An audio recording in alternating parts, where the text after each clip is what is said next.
Welcome to the Communication Mastery Podcast with me, Mark Berlinson.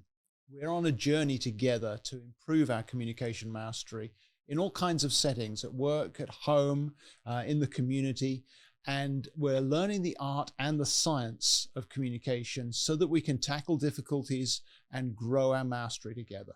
So I'm your communication coach, and I'm really excited to share this episode with you. Well, welcome back to the Communication Mastery Podcast, and this is episode 11. Good, can you believe we've had 11 episodes already?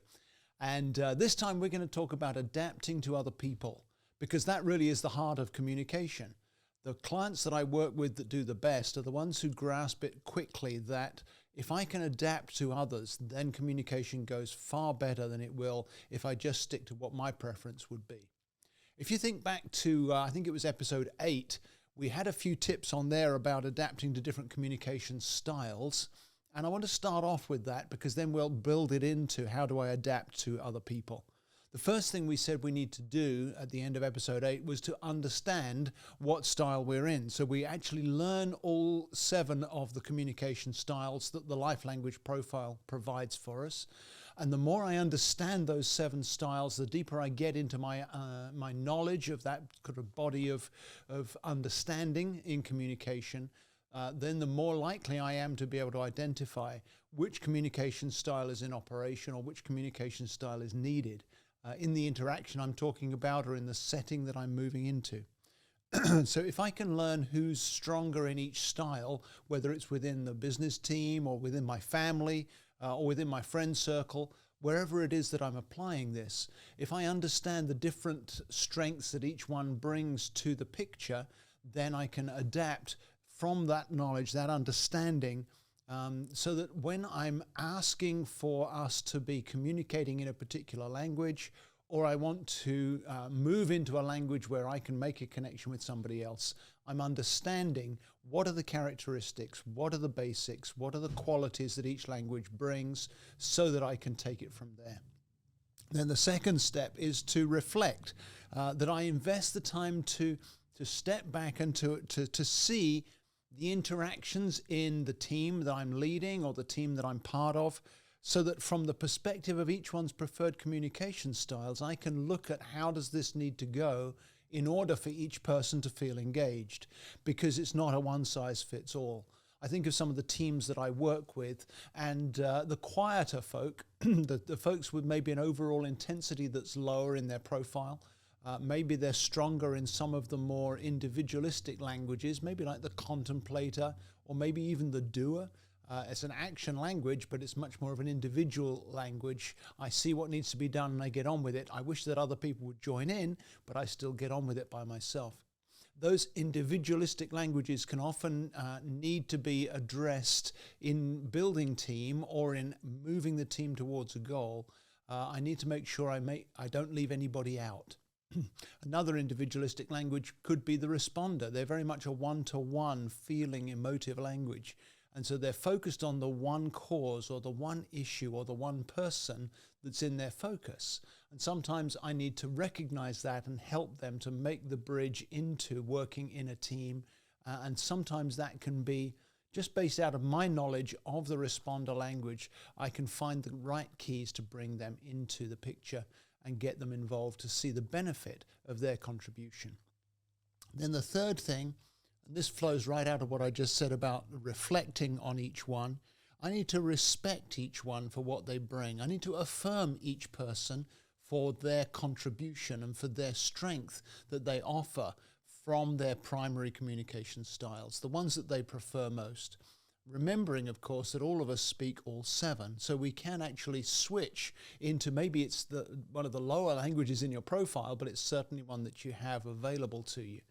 But if I will respect, affirm, and choose to adapt for the sake of other people, that's really the key to all of this. That's why we're talking about adapting to others today. Here's a little phrase that I can't remember whether I heard it from somebody else or whether it came out in a coaching situation, but I said it to somebody the other day and it really made the light come on for them in terms of respect for others. I said that different is not wrong unless I'm immature. If I'm immature, then your difference is a threat to me, or it's something I don't understand and I can't bridge to. but that's only out of my immaturity. If I can grow my knowledge and grow my willingness to adapt, I'm growing character. I'm growing maturity in communication. And that kind of respect goes a long way, because then other people realize that I care about them enough to adapt the way I approach or adapt the way I communicate for us to build a connection, and therefore we benefit from our teamwork or our partnership on a specific issue or a specific discussion. And then the fourth thing we said at the end of episode 8, and you may remember the story I told about one of my supervisors in a previous working setting, but the idea of promoting the people around me by both challenging and protecting them.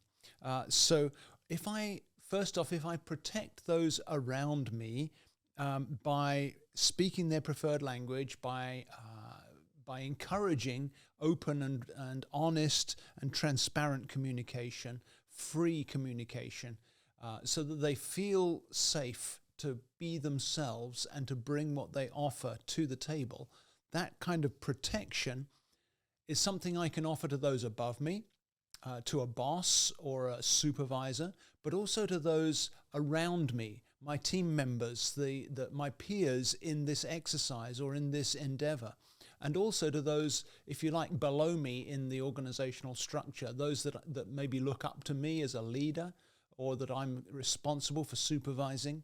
If I protect in all of those directions, like a 360-degree protective heart in terms of adapting and honoring and affirming, then that brings out the best in everyone. But there also needs to be that challenge as we protect. We don't protect simply to keep people as they are, but sometimes we need to challenge people to adapt their communication style so that we can benefit from another aspect of their profile, of their personality, of their experience, of their life's journey. So I'm thinking of several clients that I work with when I'm like, you need to move out of your first language and step into your second or third. Maybe there's 2 or 3 together in the middle of your profile that are all strong, but you have something to offer there. And rather than approaching this with the first way that you would, you can actually be much more effective if you switch maybe from an action focus to an emotive focus. Or maybe it's a question of moving out of thinking and into action. So accessing second, third, maybe even fourth language is a very helpful adaptation tool. But then that has to be challenged out of me by the people around me who understand me. So those are the steps that we outlined at the end of episode 8. And now we're going to take it a little bit further. So let me throw in today's key takeaway. Because when I talk about those steps, very often there can be frustration if those steps are difficult to achieve, or if the people around me don't necessarily follow with me when I challenge them or when I adapt to them. So here's my key takeaway for today. Gratitude diffuses frustration.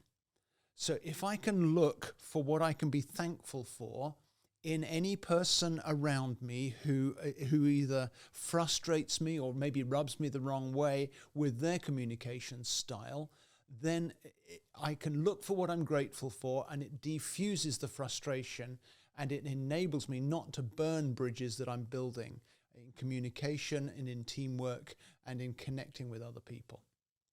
So for example, one of my lower languages is the mover language. And so somebody who's strong in the mover can very often rub me the wrong way. They're all about, we need to do this and we need to do it now, and are you with me? And I'm going to go do this whether you come or not. And all of that is different to the way I'm primarily wired, because I love to see people drawn together. I love to encourage and be enthusiastic, but I can sometimes lose sight of the areas of justice or improvement that the mover language would see. So because it's a low language for me, then I get offended. I get frustrated. I find that it's pressing my buttons to work closely with somebody who's strong in that language.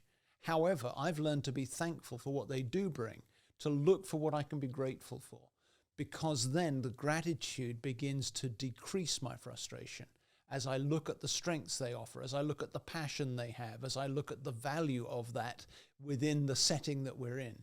That then reduces the frustration, and so my responses to them, as well as my challenge to them, doesn't come with an edge that comes out of my frustration. It comes instead with the understanding and the empathy that comes out of the knowledge I have of their languages.